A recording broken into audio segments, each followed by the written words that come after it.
This is going to be an interesting one tonight. Kind of wondering if the Steelers are going to get beaten this one. I actually do have the Steelers projected to lose this game. I actually did put some money on this game too, because I think the Steelers are going to come out flat. I mean, this is usually what happens in a Thursday night game is that they'll come out flat, and this is Mike Tomlin's record. I mean, I've been talking about this all week with Mike Tomlin on Thursday night games. It's not very good. Um, Mike Tomlin Thursday night record. So Mike Tomlin is let's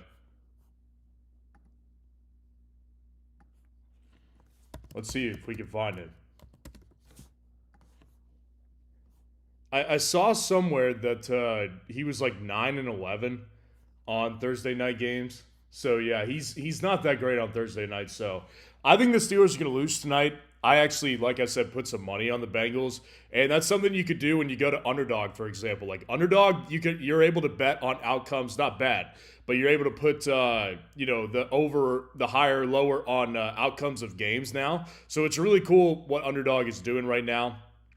They just added that feature. So if I was you, I would use the code that's in the description. Uh, well, it is available in my location, so I don't know why it's doing that. But I am in a different setup tonight. But go to the code in the description. Use code FFN and sign up for Underdog and put a little money on this game. Have some fun. But I'm in a different setup tonight. Got a different location, giving you guys the side portrait view. But we're going to answer some Thursday night questions. As long as everybody can hear me okay, then we're all good. But yeah, we're in position to where I think the Thursday night game is going to be interesting to watch. Joe, what's going on? Chaludo, what's going on? Alexis Bolanos, appreciate the super chat. Sit one, Diggs, T-Mac, or Tyler Warren? So I'll go ahead and say I'll rule out Diggs because, you know, what I was finally encouraged with Stephon Diggs was that I thought he was going to be the guy, right? Like we had seen a couple straight games where he was being used quite a bit. And of course, now it's like logical to wonder. Like if you go back to that Bills game, for example, it's logical to wonder now whether or not that was a product of them trying to give him a breakout game against his old team. And I think that's a big factor in what happened because if you look back to every other week, like week 4, he came out 7 targets, put up 100 yards, but you know everything outside of those 2 weeks right there, week 4 and week 5 has been very underwhelming with Diggs. So I'd rather just stay away from Diggs, to be honest with you. I don't think that he's going to be some good play this week. I don't think it'll be bad play necessarily, but I don't think of him as like some fantastic play. And then I would also say with Tyler Warren, man, he is just so hard to bench right now. Like, I get it. Ted McMillan is in this position to where I could look at him and in the matchup that he has this week versus the Jets, it's fantastic. But Ted McMillan, you know, he's in this position where he actually lost targets last week, and that's a problem, right? Because if he's going to lose targets, and I don't think that's going to continue or anything like that, I just think it wasn't in the game script. But I do wonder about his ceiling every week because even in a 2-touchdown game, it wasn't fantastic. Like, you can't scoff at 18 fantasy points, right? Like, I'm not telling you that you shouldn't be grateful about that, but I do wonder about his upside on a weekly basis. And with Tyler Warren, man, again, it's so hard to bench the guy. I can't imagine how he wouldn't go in my tight end spot. I mean, if you go to fsroundup.com, you can find my rankings if you have a premium subscription. And like Tyler Warren has been a top 2, top 3 tight end for basically the duration of the fantasy season. And just a hint for people, I've actually got him ranked over Jake Ferguson this week. And I'll tell you that freely because like it's not that you guys have asked me, like, why don't I do quarterback or tight end rankings? It's not that I don't want to. I just don't have enough time in the week to do them. But since the schedule moved around, I'm playing with the idea of doing quarterback and tight end rankings next Thursday. So let me know if you want that. But Tyler Warren, man, it's so hard to bench the guy. He's got such a high floor. It's tough, man. I think I would go ahead and end up playing Tyler Warren in this one, though.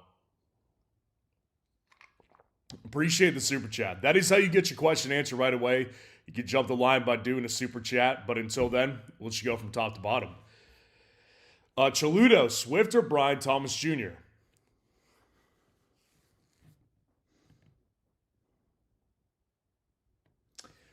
I think that they're both good plays.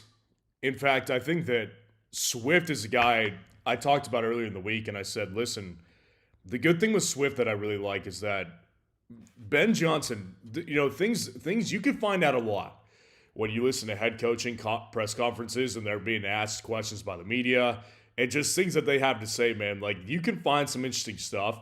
And the one thing that I noticed with Ben Johnson was before the bye week, he came out and he basically said, like, I take it personally that our running game hasn't been very good. And up to that point, he was right. That running game was very, very inefficient. It was just not looking very good overall. But their offensive line is good. Like, they do have good protection for Caleb from a pass blocking perspective. And they also do have, again, run blocking offensive line as well. What it comes down to is the fact that this guy was not I don't think the run game was clicking. And so he made it a point, in my opinion, over the bye week.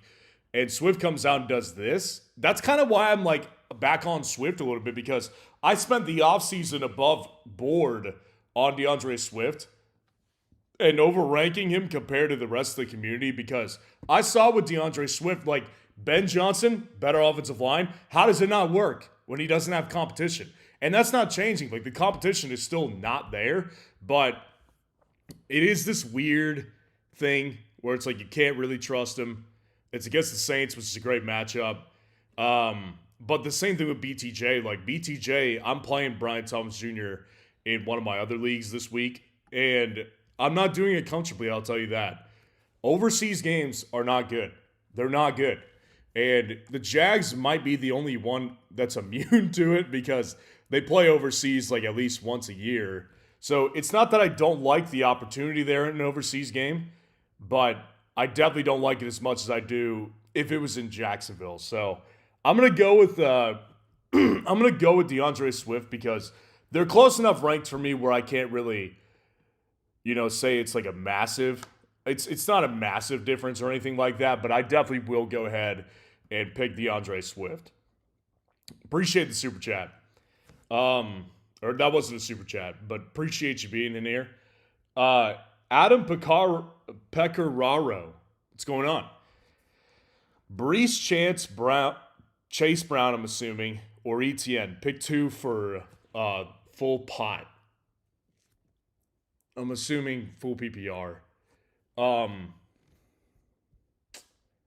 ETN's going in for sure, because I think that in London again, is it London this week? I don't even know. They do these overseas games everywhere now, but I do think that we are in this spot where it's, again, not ideal being overseas, but the Jags are kind of equipped for it. So I would say that ETN is still, he's still handling the volume, and that's the thing that you can hang your hat on, is that he's gotten plenty of the volume. Chase Brown tonight, I actually think is going to be sneaky good. Like I said, at the top of the live stream, I said, I actually put money on the Bengals tonight on Underdog, and you could do the same by going to the description and using my code FFN. I put some money on them because I think the Bengals are going to win this game because of Mike Tomlin's bad record on Thursday nights.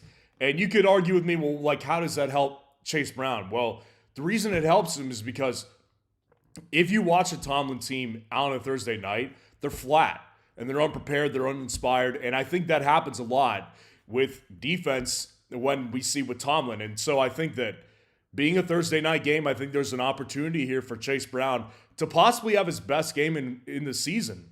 So I kind of like Chase Brown this week, but of course, like with Breece Hall, I like the player better, personally.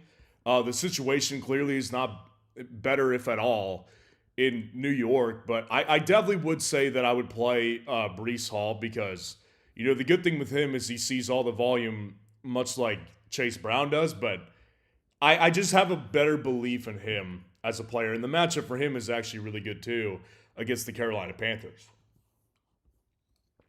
So if it was me, I would personally go with Breece Hall and Travis Etienne. JE, what's going on? Appreciate the super chat. Nico and Chase Brown for Cook and Flowers. Who wins the trade? Okay. So you're going to give up. I'm just going to assume you have Nico and Chase Brown, and you're taking James Cook and Zay Flowers. So, Zay Flowers is someone I actually consider a buy low right now. I actually don't have a problem at all with buying him low. The problem that I'm having with it is that Chase Brown, giving him away is nice. Nico Collins also has not been as great. Nico Collins has definitely not been as good as we've wanted him to be. And I don't think that's a coincidence, and I'm not sure how much better it gets because it's an offensive line issue and it trickles down to everybody. That's the problem with like a bad offensive line is it affects everyone, not just the quarterback, not just the running back. It affects wide receivers too because Nico is a guy that like is so good down the field and it affects everything that they could do with him. And also they don't have another wide receiver who's any good.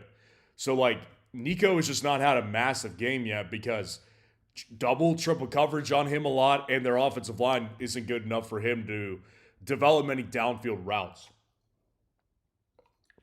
So a lot of what Nico is being held to right now is like close to the line of scrimmage because it needs to be quick developing plays. So I actually really like the trade on the James Cook and Zay Flowers side because, James Cook, there's a little bit of a buy low window on him right now. 2 straight weeks of not great fantasy production. In week 5, he had 4.9 points. In week 6, he had 8.7. So like, there's a window here, but I will say this, like getting James Cook, you're going to get a low end to mid end running back 1 in fantasy football. And I think with Zay, I'd much rather have Zay. Like if we're just comparing Zay Flowers to Chase Brown, Zay Flowers easily. The one thing that does concern me, like I think a lot of people naturally think that getting Lamar Jackson back is great for Zay Flowers. I'm not convinced of it, but obviously there's upside. The upside is higher with Lamar than it is with Cooper Rush or with Tyler Huntley. So like I'm not discounting that. Like I think that's a very clear thing, but with Zay, he was getting plenty of targets with both of those quarterbacks. And with Lamar, he does lose importance a lot. So I think that I would take the Zay and the James Cook side. I do think that that's the better side of the trade. And only because of the Nico not being as great this year as we thought. And it's not that I don't think he can't get back. I do think he can get back to that guy. But Chase Brown, like his situation is just not getting any better. So yeah, I would personally go with the Cook and the Flowers side. Appreciate the super chat. Okay, let's go back up to the top. Video was on point for the players to stash. Oh, I appreciate that. Like I said, definitely open to trying out some new videos. Like I said, with the new schedule, a lot of things changed as far as my workload goes and my workflow during the week. So I'm open to new video ideas. If you guys want to see quarterback and tight end rankings on Thursdays now, I could realistically do it. I know people have mentioned wanting to see like my favorite plays of the week as well. So you guys let me know what you want to see on Thursday nights. Bench the Steelers defense for the Rams. Yeah, I would do that in a heartbeat. The funny thing is, like this one in particular, like both of these defenses are in unique matchups that if you're in the Thursday night spot or the London overseas game, your defense is going to be affected just because of the matchup and where it's being played and when it's being played. In London, the defenses, I bump them up now because offenses come out flat and unprepared. Defenses on Thursday night, they haven't been good this year, so I bumped them down because of the Thursday night aspect. So yes, I would 100% drop the Steelers for the Rams because I will say this, man, like you're asking about benching them. Like 100% I would bench the Steelers for the Rams. I will say this though, man, like the thing about the Steelers defense is that they've got tons of older players. Like Cam Hayward is so old. TJ Watt's in his 30s. Jalen Ramsey's in his 30s. Darius Slayton's in his 30s. They've got so many old pieces on that defense, and they do this every year. Towards the end of the year, particularly like when like late to mid-November comes around, they slow down. And so I think that that's going to be the case again, especially as their schedule toughens out, and it will. It's coming. Their schedule is getting tougher. So I don't think of the Steelers as like some massive, great long-term play that you have to keep around. Like they're a fine defense to play, but I don't think that they're like. Again, I very rarely advise people to feel married to a defense in fantasy football, and this isn't the case. Like I do not view them as a defense that you need to keep. Just because you need to feel like obligated to keep them.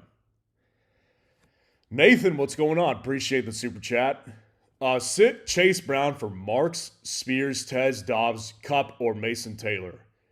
Or is might have to sit Swift? Who should I put in for Swift if I keep Brown in? No, I would keep Swift in for sure. Unless is there an injury to Swift? I haven't seen anything on him. Let's take a look. Oh yeah, he does.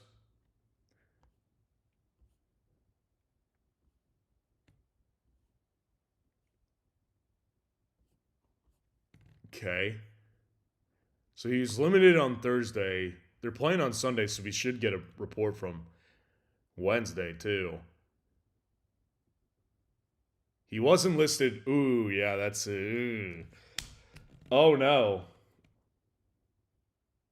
That's not good. I do not like to see injuries pop up in the middle of the week. So Swift practiced on Wednesday. He was not on the injury report, but then a groin issue has emerged since then, and he was limited today. I don't know, man. That's tough. That's really tough. I mean, obviously, Chase Brown plays tonight, so you got to make this decision quick. So let's look through your options. So would I sit Chase Brown for Woody Marks, Tyjae, Tez, Dobbs, Cup, or Mason Taylor? Woody, I would play Chase over Woody because I would. They're not far off, and I think what we're getting to is like, let me reframe this whole thing. DeAndre Swift is clearly the guy that I would want to play over Chase Brown if I knew Swift was healthy. Their rankings are different enough for me for me to very confidently tell you that I would absolutely 100% play DeAndre Swift over Chase Brown. It's very confident that I could tell you that. So for that reason, I'd be willing to make some moves and try to see if I can maybe hold on to this one and still play Swift. So Woody Marks is not that far off from Chase Brown in my rankings to where I wouldn't consider doing this because I would play if it was just apples to apples, right? If we were just stacking up Chase Brown and Woody Marks without factoring in Swift, I would say I would play Chase Brown because I do think, again, the matchup is tonight. It's not bad. And I don't think it's a bad situation for him. So I do think with the Swift factor, I would particularly be okay with playing Marks over Chase Brown. I would also be okay with playing Dobbs over Chase Brown. Possibly even okay with playing Tez Johnson over Chase Brown. But for me, it's easy for me to decide about Marks, Dobbs, and Tez Johnson than it is with Cup, than it is with Tyjae, than it is with Mason Taylor. I'll rule all those guys out. So yeah, it's just one of those situations where I would definitely play all those other guys. Then Tyjae on a bad offense, Cup, who I just don't think is very good, and Mason Taylor, who is just on a bad offense as well. So yeah, I think if I'm picking between those three guys, Marks, Tez, or Dobbs, Woody Marks is the highest one of my rankings without looking at them, but they're close. Like him and Romeo Dobbs are particularly the highest in my rankings. I'll go ahead and bench Tez because I don't trust Tez with the Sterling Shepard aspect. And let's see what Mike's situation was today. So he was limited today, And he's playing on Thursday night. So that's a tough one. I'll go ahead and sit Tez. And it's between Romeo Doubs and Woody Marks for me. And I would personally play Doubs only because of the fact that I don't trust Marks and his workload. Now, it's hard to trust Doubs, but I'll take the shot on Doubs because I think that the Seahawks are really going to... The Seahawks, that's going to be a tough defense to run on. That'll be a really tough defense to run on. So I'll go ahead and play Doubs.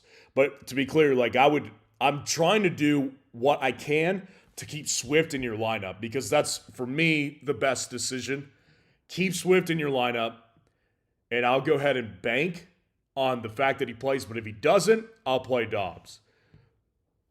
Appreciate the super chat. Always good to see you in here too, Nathan. RJ Bacani, what's going on? Appreciate the super chat.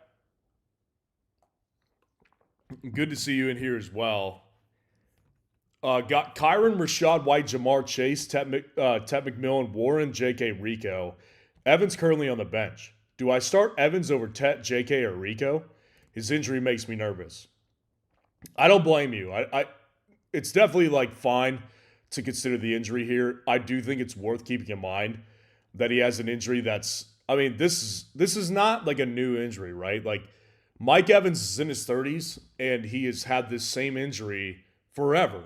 He's been dealing with hamstring injuries since the dawn of time, it feels like. And, the fact of the matter is that when you're a taller wide receiver like him, hamstring injuries are more common with those types of guys than they are with guys like Josh Downs or Wan'Dale Robinson, right?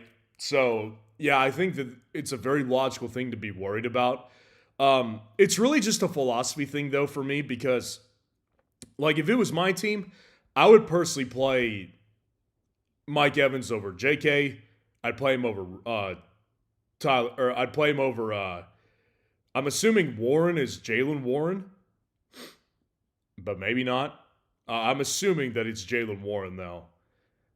I'd play him over possibly Tet. I'd play him over a lot of these guys because it's a philosophy thing for me, right?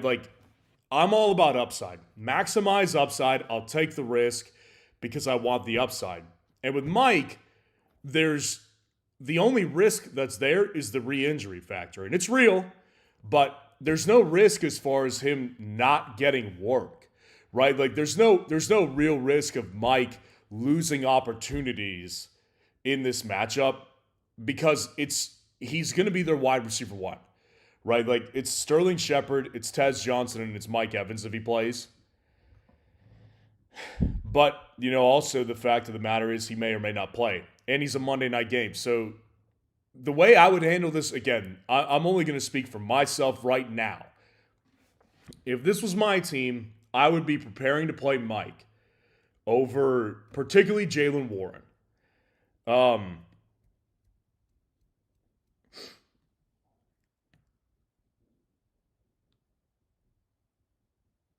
I say that, but again, Warren is just in this position where he's playing tonight, so you can't factor that out. I would personally, I would plan on playing Warren tonight. I would personally plan on playing him over J.K. Dobbins. But if we come around to Sunday and we don't have much news on the injury, then I'll go ahead and you'll have to bench Mike Evans. But if Mike plays, I'm going to play him. I'm going to play Mike because, again, I'm all about upside. Upside is what I go for in fantasy football. And the bottom line is that Mike's upside in this matchup versus Detroit's defense, it's really high. Really, really high. So I'll go ahead and plan on playing Mike. This is my team, but I get where you're coming from. It's a philosophy thing. I wouldn't fault you if you didn't want to play Mike Evans. I get it. There is definitely risk there, but if this was my team, I would play him because I'm not a risk-averse person. I'm totally fine with doing that. Appreciate the super chat. Good to see you in here too, RJ.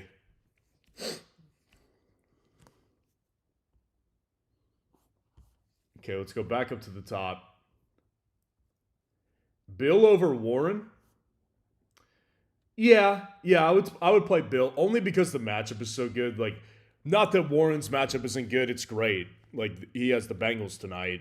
So in theory, the matchup should be really good, but I mean, clearly, Bill is the more, like, he's just on the better offense as a whole, right? So I think Bill has more upside. I think he's the better player. And if they let him loose again against the Cowboys defense, like, I think there's going to be a lot of points in that one. The difference between that one and this one tonight is that I think the Bengals defense is atrocious. But Thursday night, AFC North game makes me think that there's not going to be as many points tonight. Probably be a lower scoring one. Vegas thinks so too. So I personally would play Bill over Warren. Masab123. Appreciate the super chat. Pick 2. Brees, Dowdle, Chuba is back. Chuba is back. I see. Higgins or Chase Brown?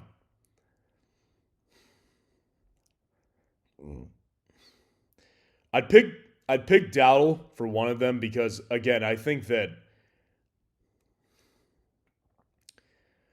my thing with Dowdle is that you just can't ignore what he's done. You cannot ignore the success that Dowdle has had so far this year.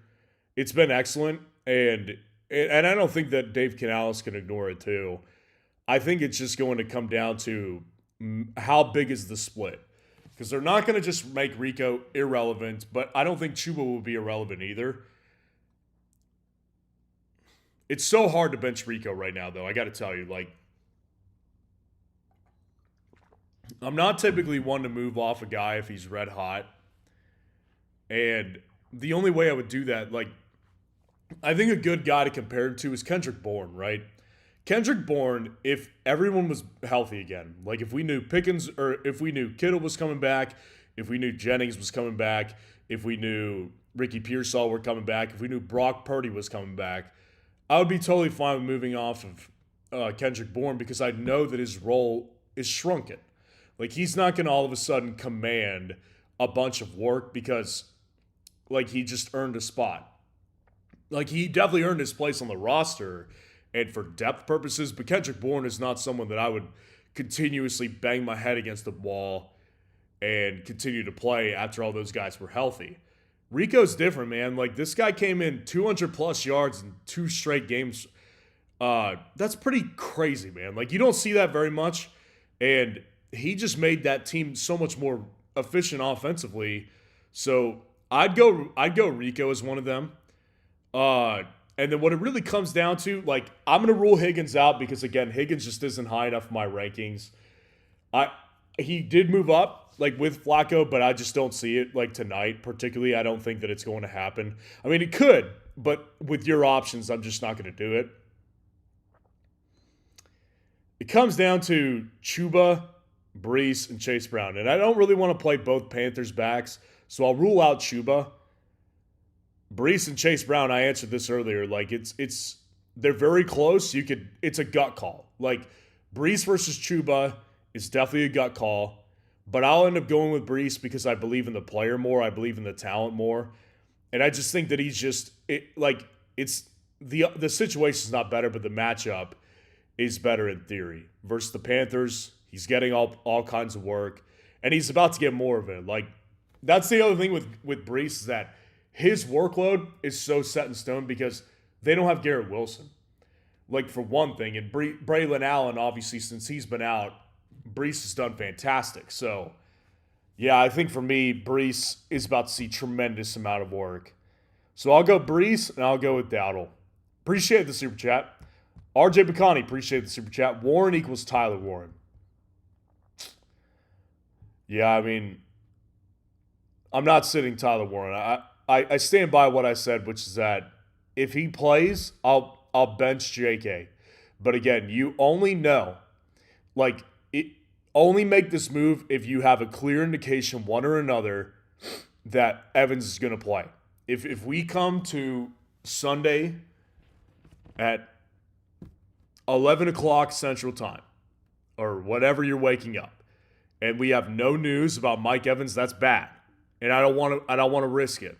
Because I don't think that the other option, like if let's say that you like waited it out and then you picked up Tez or Sterling Shepard to fill in, well, I would have rather played JK. So factoring in the injury, I'll go ahead and play Mike if he plays. But again, if we don't have an indication by Sunday morning, then I'm going to go ahead and bench him and play J.K. Dobbins. Again, appreciate the super chat. Michael Merowitz, appreciate the super chat. 2 running back, 2 wide receiver, 1 flex. ETN, Kenneth Walker, Chase Brown, CeeDee Lamb, J-Mo, Jennings, Boutte. Rico or Vidal? I'll go ahead and answer the Rico or Vidal question. It does look like Chuba's coming back, and again, it just complicates things with Rico so much.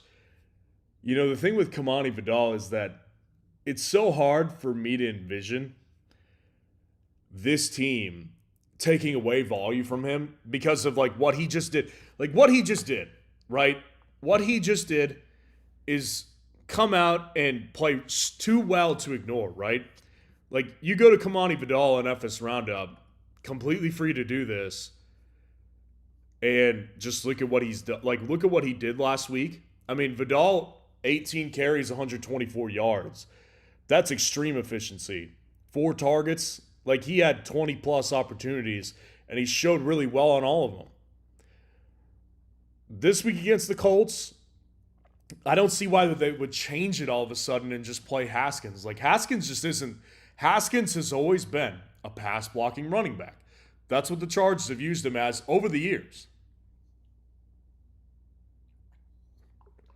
So yeah, I think Vidal's workload is set in stone. But again, the only thing that's keeping me from doing it for sure is the fact that Rico's just been such a monster, and it's so hard to put that on your bench. Because I'll tell you this, like if he goes off for like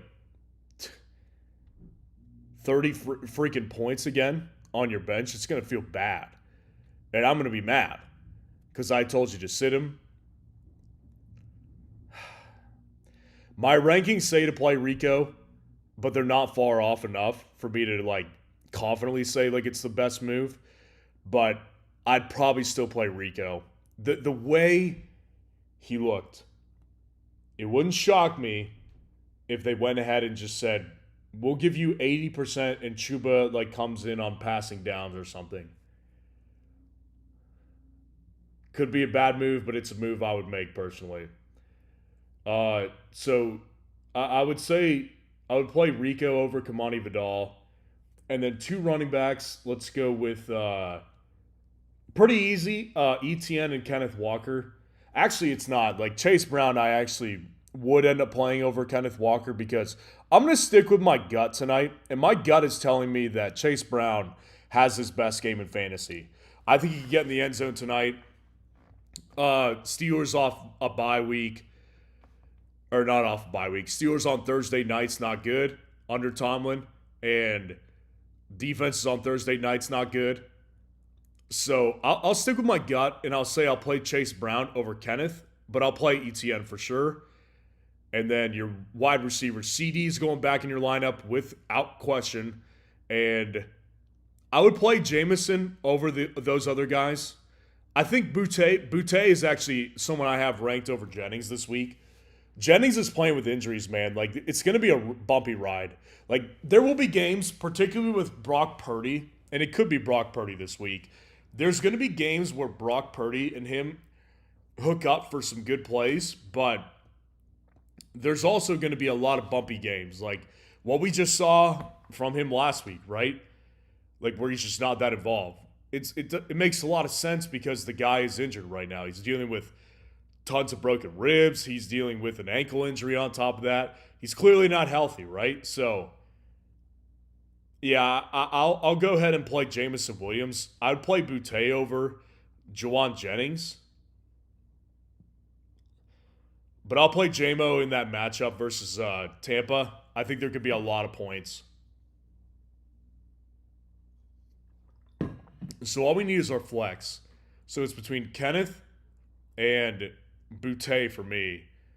I'd play both of them over Jennings. So I'll rule Jennings out. I think that with Kenneth, what I'm gonna cling to, and I know it's been rough. Like it's been really rough to see that. It's been really rough to see the past couple of weeks with Kenneth Walker. I'm not debating that, but what's always going to be there is his touchdown upside, because he's just a better, more explosive player than Zach Charbonnet is, and so I think he'll snap out of this funk and like potentially this week against the Texans defense, who is good. But my thing with Boutte is you never know on a weekly basis if he's getting 5 targets or if he's getting 1 target. Let's just go back to week 1, for example, right? He had 8 targets in that game, and you thought he was the new thing. And I did too. Like, I've always liked Boutte. People know that. But then week 2, he comes out, has 1 target, but he scores on that 1 target. So he does okay, right? But, like, his workload, man, week 3, 3 targets. Week 4, 3 targets. Week 5, 3 targets. And then week 6, he has 5. It's just it's not only inconsistent, but it's not high enough of a volume. Like, the ceiling isn't high enough from a volume perspective for me to play him over Kenneth Walker at this point. I'll play Kenneth as my flex. Appreciate the super chat. Again, always good to see you in here, Michael. I think I got you your team breakdown as well. And yeah, I love doing the team breakdowns. But just to cover that really quick, you can get a full team breakdown from me in the description. There is an option to go to FS Roundup and get a full team breakdown from me. If you are a premium subscriber at FS Roundup, I'll break down your team after your first payment processes. But I will say this, if you don't get your question answered tonight, guys, go start a start-sit poll on FS Roundup. Completely free to start one of these polls right here. You don't have to pay anything. But if you want access to my top 250 rankings on a weekly basis, if you want access to the waiver wire tool, if you want access to a bunch of other elite fantasy tools that are going to help you win in 2025, that's the premium subscription. But it costs you nothing to go create a poll and to go vote on other people's polls as well to help them with their decisions. C. Johnson, what's going on? CJ Johnson, appreciate the super chat. Which quarterback should I play? Purdy, Fields, or Williams?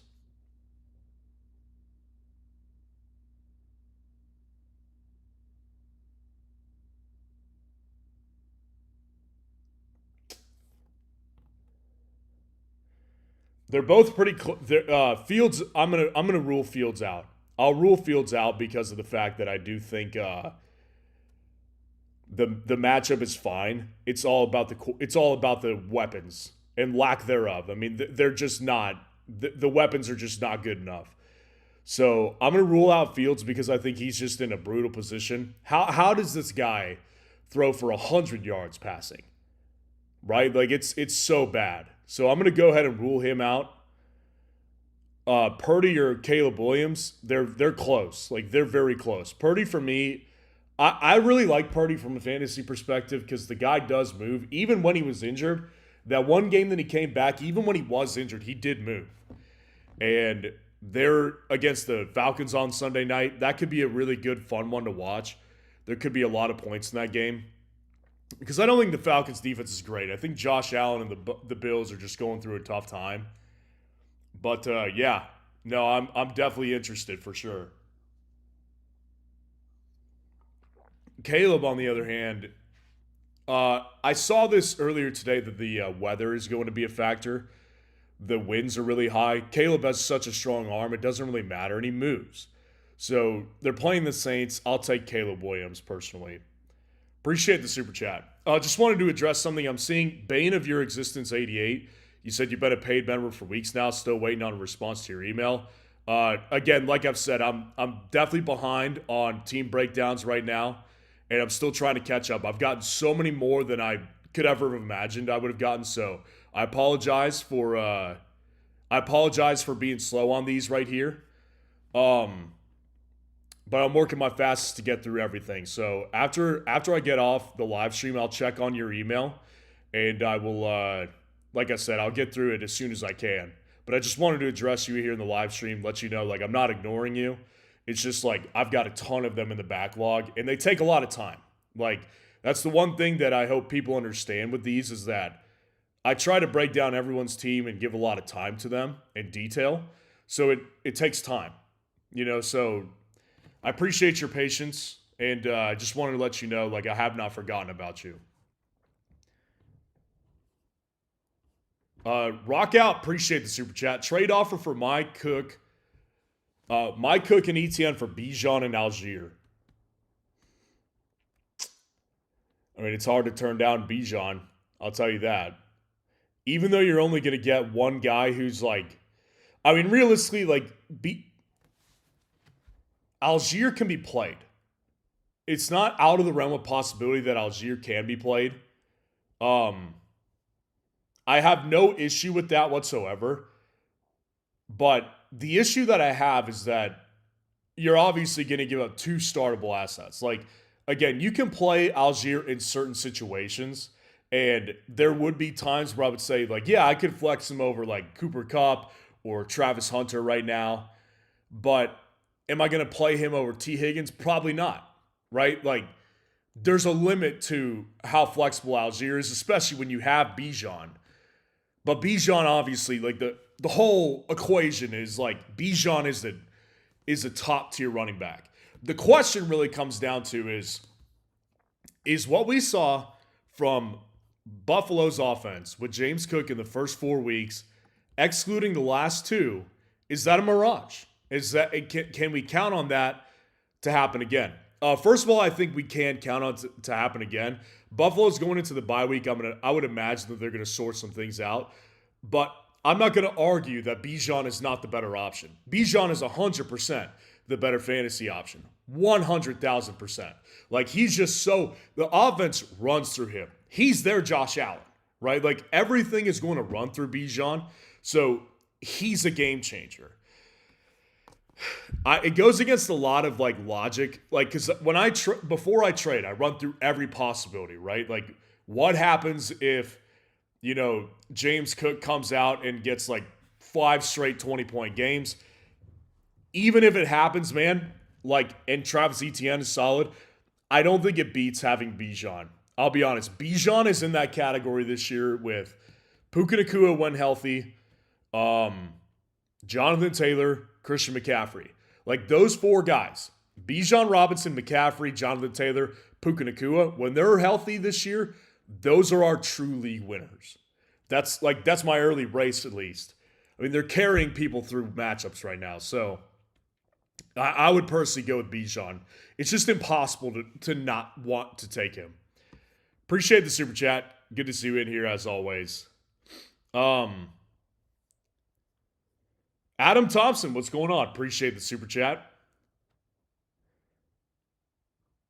I officially started my free trial to FFR last night. The website looks awesome, man. Well, I appreciate that. Again, if you're waiting on a team breakdown, I apologize for anyone who's waiting right now. I really do apologize because, I mean, I hate to make people wait, but I just hoping y'all can understand, like, the time and the effort that I put in on team breakdowns. It's what is going to, that's my brand. Like, you guys know from being in live streams, I take time on everyone's question. Like, one question I take a lot of time to answer because I like to give you guys everything that's going on in my head and how I make decisions. The same thing applies to a team breakdown, and that's a lot of players, right? So it's not an excuse for, like, being behind. I just got way more than I thought I was going to. We're still a 2-man show at FS Roundup, myself and my partner, but team breakdowns, that's all me. So I'm just hoping people can understand a little bit why team breakdowns take a little bit longer for me. So I just need to, what I need to do personally is, like, I need to go in on the website and change the 2-day response time from after the payment goes through. Because realistically right now, like, 2 business days is not enough time for me. But I appreciate you joining the site. How are we feeling about Rico? Should I play Chase Brown tonight or keep riding Rico? So sad the ride is over. Yeah, I mean, I get where you're coming from. I don't know if the ride's over, though. Like, it's too early to say if the ride is over. The ride might be over, but I can't imagine, again, like, And we're going to be talking about this one up until Sunday, until we have clarity. And I'm okay with that. But like what I've said all week about Rico Dowdle and Chuba Hubbard is when Chuba comes back, there's no way that they're just going to banish Rico Dowdle back to the bench. He kicked in the door for opportunities. Like he kicked in that freaking door, and Dave Canales said it himself. The head coach has said, like, we've got a real conundrum here. Like, we've got a real decision to make on how to divide these guys up. But you also have to think about the contract that they gave Chuba. They don't want to just put him on the bench either because they're wasting money. Teams don't like to do that. And Chuba has not been bad enough for them to justify doing that. If Chuba was averaging 2 yards a carry, 3 yards a carry this year, and hasn't been in the end zone once, I would understand justifying that. But Chuba's averaging over 4 yards per carry, and he's been in the end zone twice. So it's hard to justify benching him outright. So obviously that's the concern that people have. But I'm not willing to go as far as to say the ride is over. Like, for me personally, the way the Panthers offense is playing, the matchup they've got against the Jets this week, it lines up for another good work day of Rico if he gets like 15 plus opportunities, which I think could happen. I think it very well could happen because you have to keep in mind this. People need to remember that they're playing the Jets. The Jets are circling the toilet right now. Circling the toilet. So, like, they are a team that is not going to be competitive by the fourth quarter, unless the Panthers are the Panthers. But just assume for a second that the Panthers are winning this game 24-6 by the fourth quarter. I have a feeling Rico's going to get a lot of that work.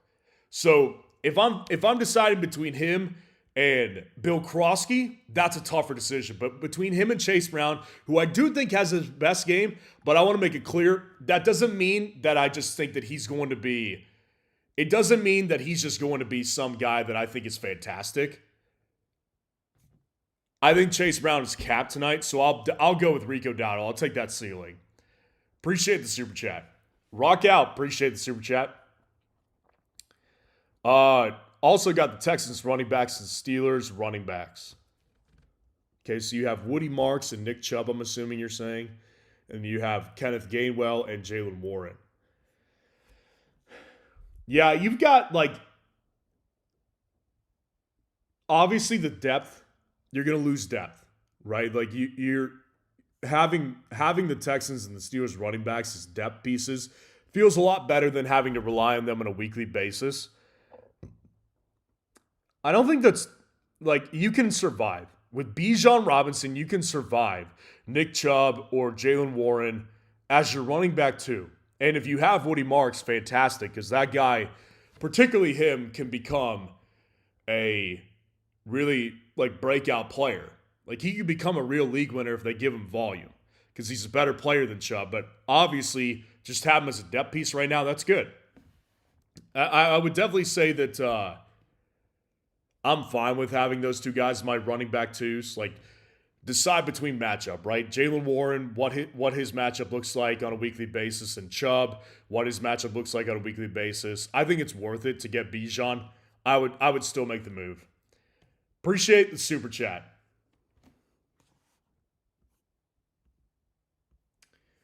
All right, let's go back up to the top.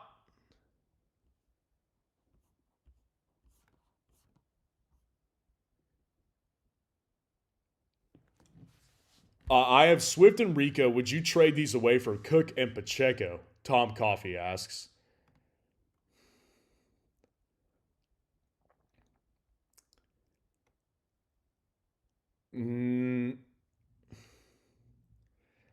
Getting Cook is, again, it's one of those things that I want to do.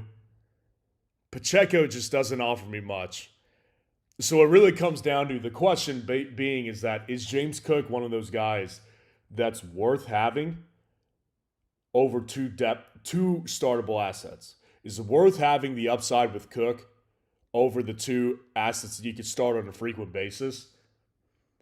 And the only reason I'm pausing right now, obviously, is because of the fact that we have evidence now that the Bills look very similar to how they've always looked, which is that James Cook can go in the tubes, you know? So that's a factor. I have a hard time though just believing that the Bills are not going to be in this position to where they'll figure it out after the bye. I think they will figure it out after the bye week. I think they're a really good team, and their defense is the problem, clearly. I think they get some healthy guys back. They get some guys back from suspension later on, and they start to become a functional defense again, because last week they were dysfunctional. The week prior, they were dysfunctional. I think it is worth it, because you never know with Rico. Again, you don't know what the Panthers are going to do. And Swift, he's just not as good of a player as Cook is. So I do think it's worth it. I think I would take that trade, actually. Um, Chris 22 Bears 98. What's going on? PPR league. Should I start Higgins, Walker, DJ Moore? I also have Burden if Moore is out.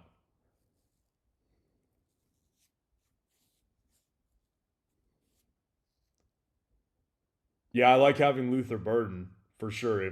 Let's get a practice report on DJ Moore. I didn't see if he practiced this week or not. I have a feeling he's not going to play. And all they're talking about is his hospitalization. Back in practice. Okay. Well, that's it. That's why do they hospitalize him?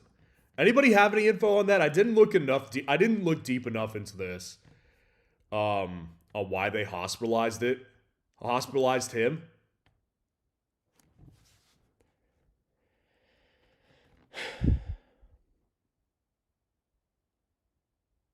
Yeah, I don't know why they did this, but it looks like DJ Moore can play. Doesn't mean I want to play him in fantasy. DJ Moore's ceiling has been capped all year. No reason to suggest that he would have a better ceiling this week. Uh, I actually am fine with playing T. Higgins over DJ Moore this week. I would play that. I would do that. But again, I would still play Walker. Like for me personally, like Kenneth Walker is a guy that Kenneth Walker's just a guy, man, that I think is I like him a lot as an athlete, and maybe it's a bias thing. I don't know, but obviously, like you can't argue with the production the past 2 weeks. It's he doesn't get in the end zone, his ceiling is capped for sure, and the split continues on, and it will continue on, and it's a tougher matchup, but. I just think like when you think about the weeks that Charbonnet has been there, and he's had his good performances, uh, he puts up 18 points against the Steelers because he crushes that run defense. Week 3, he's by himself, puts up 18 points. Week 4, he puts up 12 points. Like he's a guy that has a safe floor, and I would say a higher ceiling still than T. Higgins does. So I would go ahead and play Kenneth over both those guys because I think the floor, it really comes down to the floor because none of those guys have a particularly high ceiling necessarily, but I think the floor is definitely higher with Kenneth than it is with T, than it is with DJ Moore. Adrian, what's going on? Appreciate the super chat. Hey Ryan, should I worry about Swift? Yeah, I mean you have to. I mean, I said this earlier in the live stream tonight, which is that, I hate the one thing you have to keep in mind with players who are on the injury report is, if there's like a long standing injury, right? Like, let's just say in theory, a good player to always kind of think about is Jaden Reed. Obviously, Jaden Reed is on the IR, but like he spent all of last year and even the start of this year on the practice report for injuries all year long because he's constantly dealing with something, but he plays through it. But you come to expect that when you have an injury that pops up in the middle of the week of practice, that's different, man. Like that indicates that something went wrong. And DeAndre Swift was not on the injury report yesterday, but he popped up today. So he was limited in practice on a Thursday. Middle of the week injury, that's a concerning thing. Like, you have to keep your guard up with this one. Now, the good news is this is a Sunday game. So you're going to know, like, what you should do with Swift, and it's not a Monday night game. It's not Sunday night. It's not Monday night. It's a during the day game, so you're going to be fine. But yeah, you have to worry a little bit about him for sure. You've got to keep an eye on this one and how it develops. But this is why I do start sit running back, wide receiver, defense rankings on Fridays and Saturdays. Appreciate the super chat.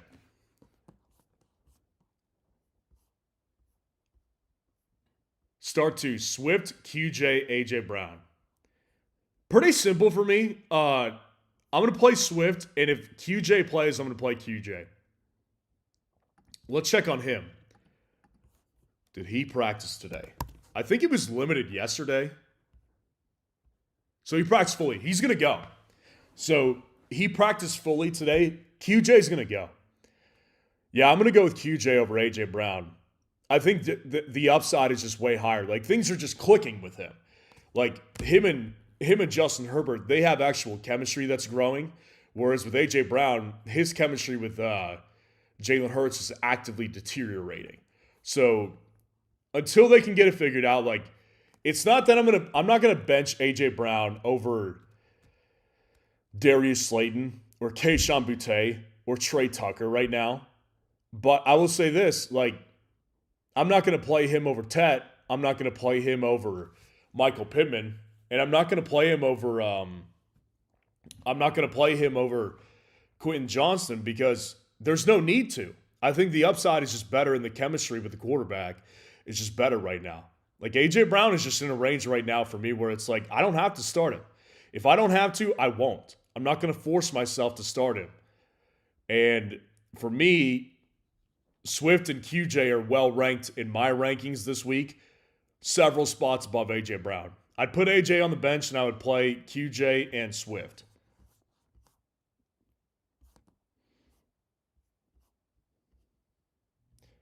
Are we starting Warren tonight? Blake P. Moore asks. It depends. Yeah, it completely depends on the situation.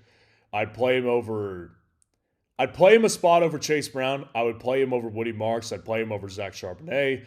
Play him over Travion. I wouldn't play him over Bill. I'd play him over Ramondre. I would not play him over J.K. Dobbins. Like, it depends. Completely depends on the situation.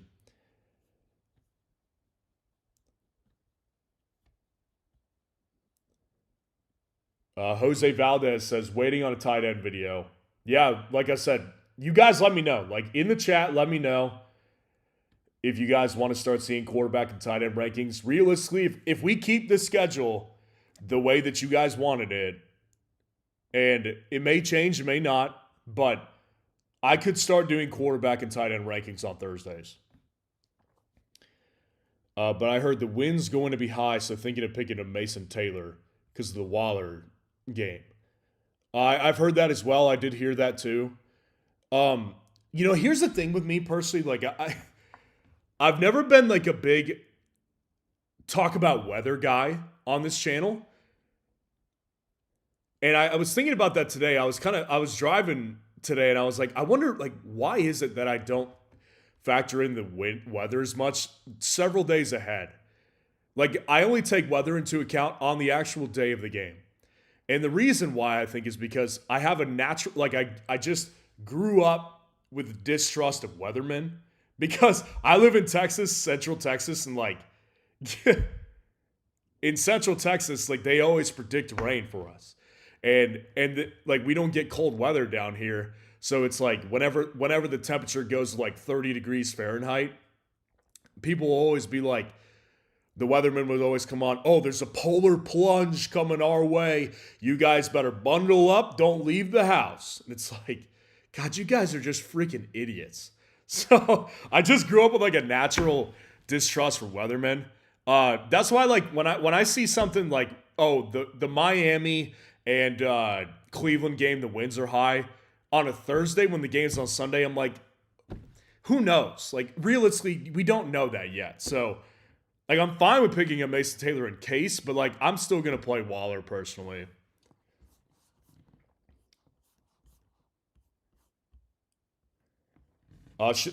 E West, what's going on? Should I sit Travion Henderson and play Bam tonight? Bam night, not tonight. Yeah, I would play Bam for sure. Bam just got a better workload. Like, I'm sorry, guys. And I haven't seen many people fight me on this because I think people see. If you watch the Patriots, he doesn't look very good. Like, he just hasn't looked good. And there was so much hype, and I was in on that, but he hasn't done anything to prove it. So I just don't see him as like this good flex play. Like, I think he's fine, but I don't think that he's like some like fantastic flex play. So yeah, I think that he's a mid-tier flex play, and Bam just has better volume right now. I would play Bam over Travion. Angela G, what's going on? Appreciate the super chat. Jaylen Warren or Pollard? Oh, Jaylen Warren for sure, yeah. Look, guys, I covered this a couple times this week on the running back rankings and on the stash players today. The problem right now is that, like, with Pollard, for the first 4 weeks of the season without Tyjae Spears, what he had to hold on to was volume. Basically 20 opportunities on a per game basis. That's what Pollard was getting. Since Swift has been back, since Spears has been back, Pollard's volume is dipping. Tyjae outsnapped him last week. Like, you go to the RB usage chart on fsroundup.com, completely free to see this. This right here, this page, the running back usage charts, they're not up for every team. Not every team offers these kind of charts, but if you see one of these charts on FS Roundup, extraordinarily valuable because you can see the breakdown. 35 plays for Spears last week, 24 for Pollard. Early downs, Tony Pollard dominated. Tyjae Spears at 6. But short yardage, 2 backs. Third downs, Tyjae Spears. 2-minute drill, Tyjae Spears. Tyjae Spears is going to continue to eat in that. And their offense just isn't good enough to where I could justify continuing to play Pollard if his volume isn't good. So, yeah, Pollard is actively following my rankings. And I would play Warren tonight easily. Appreciate the super chat. Carlos Esquinazi. What's going on? Appreciate the super chat. Do I play Jaylen Warren or Swift? Swift is questionable, and if he misses, I only have Warren.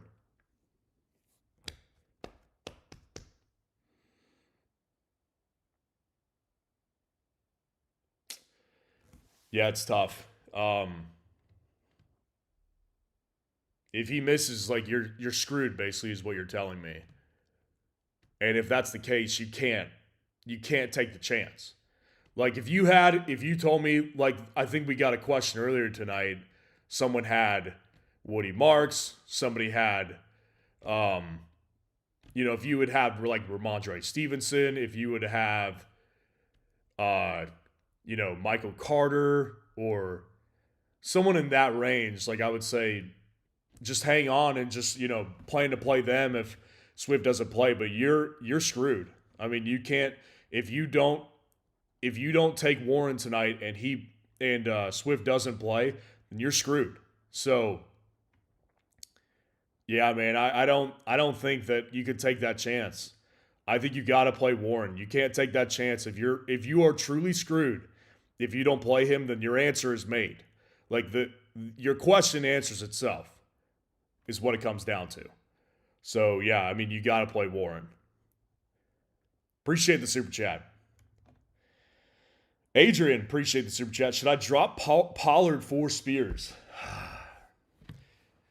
I think we talked about this a lot last night, which is, look, I'm not a Pollard guy. I never really have been a Tony Pollard guy. But I do know that there's people who like him. And I think that there's a lot of people asleep at the wheel. Here's the thing. Is like here's how the fantasy football world works. I've been playing this this way too long to not pick up on this stuff. When the season is about to start, there's maximum hype, right? Everybody's paying attention to everything. Everyone's on board. Then we get into the year, people start losing games. They start to lose interest. And we're in the middle of the fantasy season right now. So some people are reeling, some people are fatigued with it.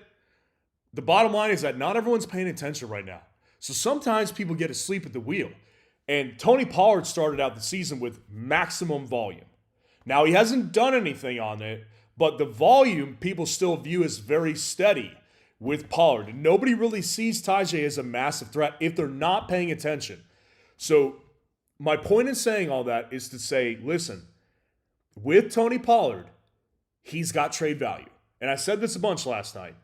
If you are considering dropping a player, ask yourself the question first. If I drop this player, if someone else had this player and they dropped them, would I have interest in picking up this player?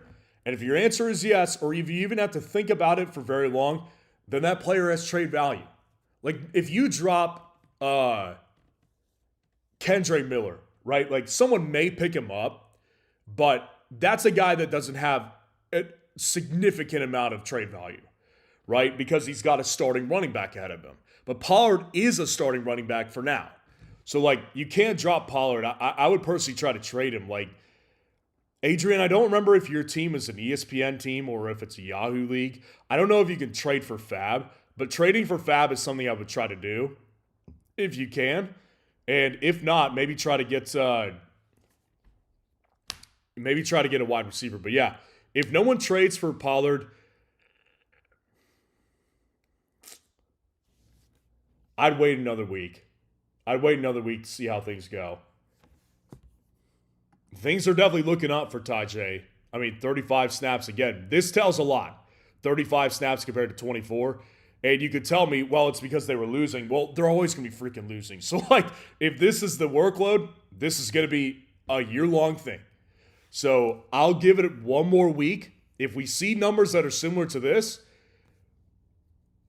I would do it. Yeah, I would do it. Appreciate the super chat. Angel G. Appreciate the super chat. What's going on? Spears and Gainwell on my rosters, holding Pollard, B-Rob, RJ Harvey, James Cook on bye, and Rashid. My only other wideout on my bench. Should I drop?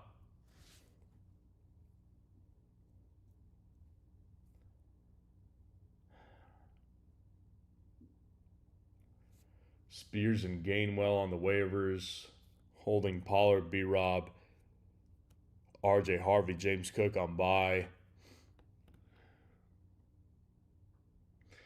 If you're talking about Brian Robinson, B-Rob, I'm not sure. B-Rob, people use B-Rob for Bijan. So, but a lot of people use B-Rob for Brian Robinson.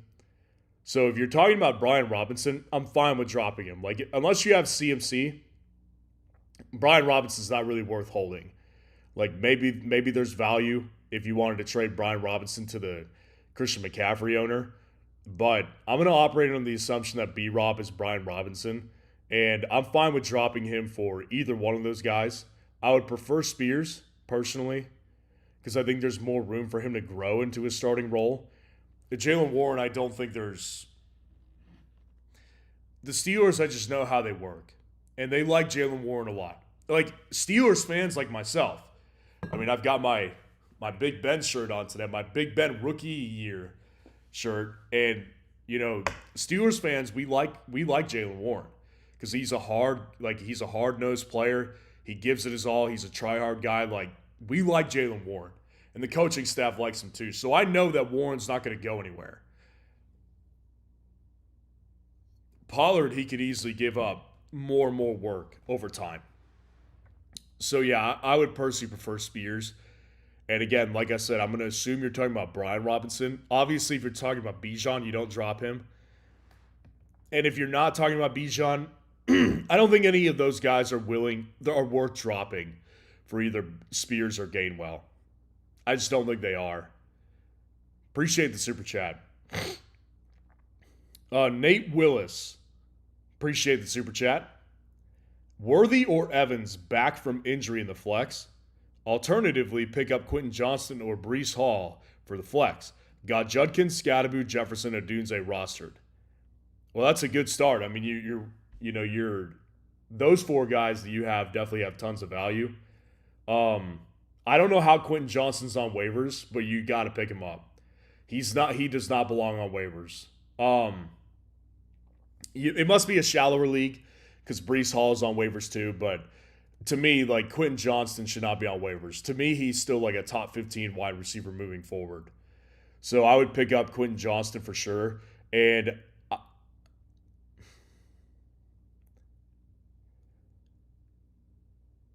Tampa plays the Lions, which I love the matchup, and the re-injury risk is high.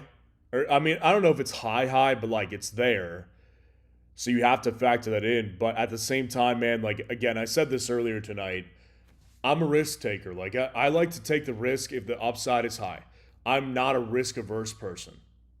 I'm just not. So like the thought of not playing Mike Evans in this matchup versus Detroit is like pretty foreign concept to me, to be honest, because I'm not a risk averse person, but I respect people who are. Like, if you are more risk averse and you'd rather play it safer, I think Quentin Johnston is a safer play. I do. And I think he's a good play too. Like, I don't think the drop off is that significant this week. But I think the drop off between Evans and Worthy is pretty big. I do. Like, Evans and Worthy, I would definitely play Quentin Johnston over Worthy. I'd even play Breece over Worthy. I think Worthy's not inside my top 30 this week. I don't think he's healthy. Like, I don't think he's healthy right now. And that factors in a lot to him being outside the top 30 for me this week. So, yeah, I've got Worthy lower this week. So, yeah, I think personally that it's one of those moves that I would make. Go ahead and grab Quentin Johnston off the waivers. And I'm fine with playing him over Evans if you're risk averse and you don't really want to take that re-injury risk. I get it. But for me personally, I would play Evans. As long as Evans plays, I'd play him. That's the way I roll, though. Appreciate the super chat.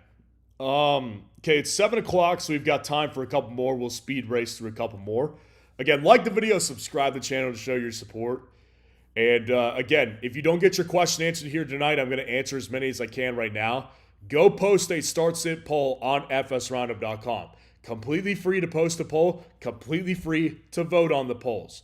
And if you want to really support me, support the channel, join the premium subscription, get access to premium features. And again, I'm going to continue to work through team breakdowns every time I have the chance to. So, FS Roundup, it's the new thing in the fantasy space, and we're crushing it right now. That's the reality. So, but it wouldn't happen without you guys. You guys are the best. You've supported me throughout this whole thing, so I appreciate that. Higgins or Pittman at the flex? Timmy Diesel asks. I would personally play Pittman easily. Devontae or Chase or Rice to start, all great options. I would personally have to go with Jamar Chase. Kobe asks, should I drop Kendre Miller or Fannin for activating Kittle off the IR? I'm not dropping Fannin right now. There's too much buzz around a David Njoku trade and the injury that I'm not going to drop. I'm not going to drop Fannin. He's got trade value right now, way more than Miller has. I'm going to keep Fannin, and if you want to, like with Kittle back, he doesn't have that much utility unless Kittle gets injured again. So I'm open to a trade, but I'm not dropping him. G Medina, appreciate the super chat. Hi Ryan, thanks. Start 2 Judkins, Javonte, or Kyron.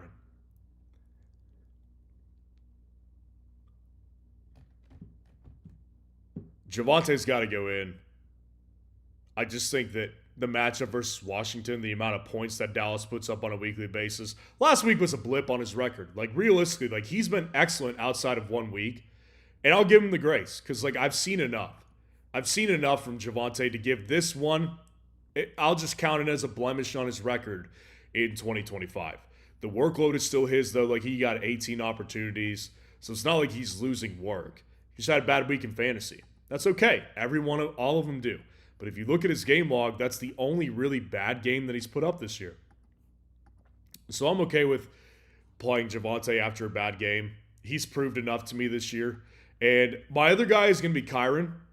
And I'll tell you the reason I'm going to go with him over Judkins is Judkins is well ranked this week for me, but again, what bothers me is that knowing that any defense, if they stack the box against the Cleveland Browns, if any defense has a competent defensive coordinator, he's going to realize Dylan Gabriel sucks. Like, SUCKS sucks. He's so bad. All you have to do is stack the box against him. You're going to be fine. So I'll play Kyren this week overseas games. They scare me. But I, at the same time, will play him because if Stafford isn't that efficient through the air, they're going to utilize Kyren. And Kyren's going to get utilized more in the passing game this week without Puka. So I'll go with Kyren and Javonte. Appreciate the super chat. Spartacus Medina. Appreciate the super chat. Trade Rico for Bowers. I have CMC, JT, QJ Monty, and J Mass. J Mass?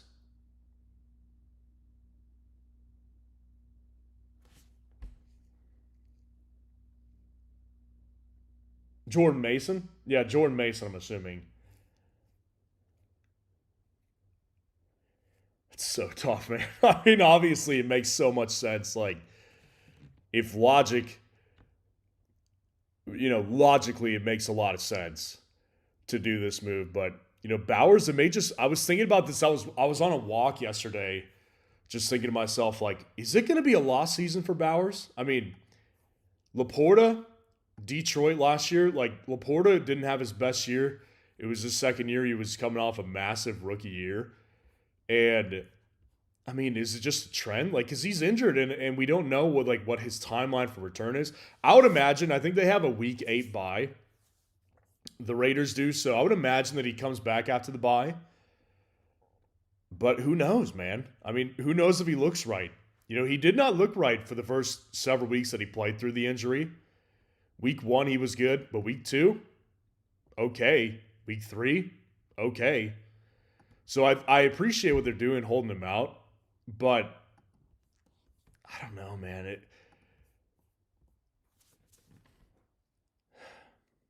It's so tough because, like, again, logically, you would say yes. But I'm going to hold off on doing this, actually. If it was my team, I would wait to see how this Rico Dowdle thing plays out first because I'm fully aware that if you hold Rico, if people are looking to trade Rico Dowdle this week, I don't blame you. Maximize the hype, the upside, and hope that Chuba Hubbard comes back and takes a full workload. But so I'm fully aware of that. I'm fully aware that trading him may very well mean. I'm fully aware that holding on to him may very well mean that he loses value over time. But I'm also very well aware that he could easily take over this backfield and have a really special year. Like these first 2 weeks, man, I mean, they were so electric. So I'm going to hold on to him. You probably, if Rico comes out and he splits the backfield with Chuba, you're not going to be able to do this trade next week. But if we were talking like Rico Dowdle for Emeka Egbuka, I would take it. But given the fact that we're talking about Brock Bowers, who is injured, and I don't really see a great path forward this year, I'm gonna hang on to Rico. I'm not against trading Rico, but it's gotta be a clear upgrade, and I'm not sure Brock is. Appreciate the super chat. Castro Raider, appreciate the super chat.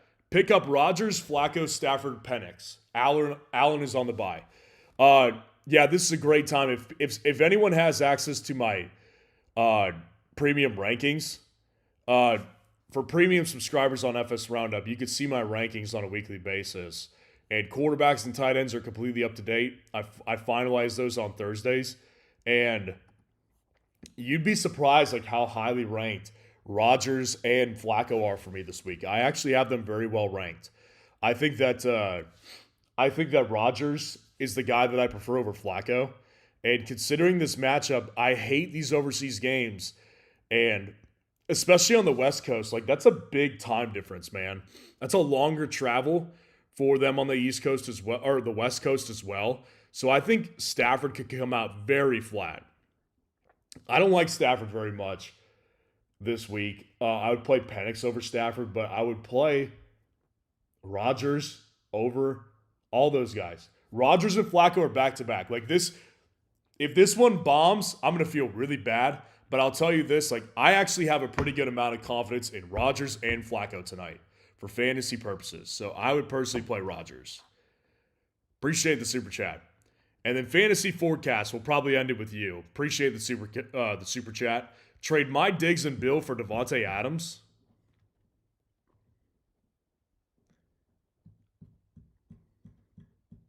Yeah, I would do this.